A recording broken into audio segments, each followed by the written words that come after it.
which controls you? Fear or courage? See, Proverbs 28 verse 1 said, "The wicked run when nobody's chasing them, but the godly are bold as lions." So, will the wicked run when nobody's chasing them? What does that mean to you?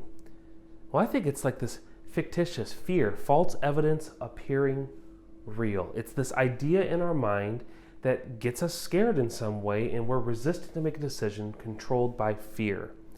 A good friend of mine, Jay Owen, we were talking a while back about the pandemic. He said it's kind of like walking into a dark room.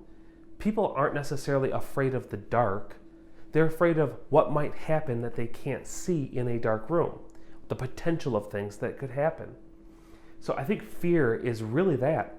It's the scenarios, the anxiety, the ideas that build up in our mind of potential outcomes that we just feel a lack of control over, and so thus it creates this emotion of fear.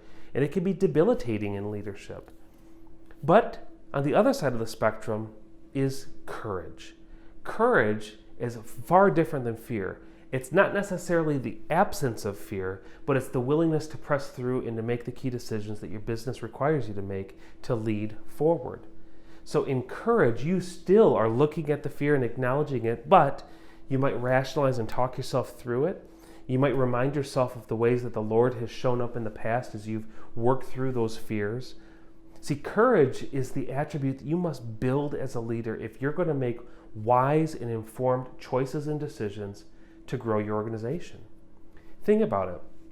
The last person you hired may or may not have been cost justifiable in the P&L. You might have had to make a little bit of a risk decision that the business needed to step up to help support.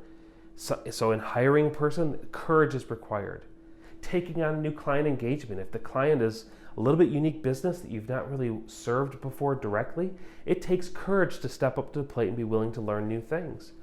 It takes courage to delegate and to trust someone on your team rather than micromanage them and boomerang tasks that you've delegated previously back to you. It takes courage to have crucial conversations when conflict and tensions are high. It takes courage to lean into some of those conversations. Now again, courage is not the absence of fear, but it's far different from fear because courage is the willingness to press through and to still make those decisions. So I want to encourage you again, Proverbs 28 verse 1 says, "The wicked run when nobody's chasing them, fear, but the godly are bold as lions." Act boldly with courage as you lead your team, and I pray that your organization thrives as a result.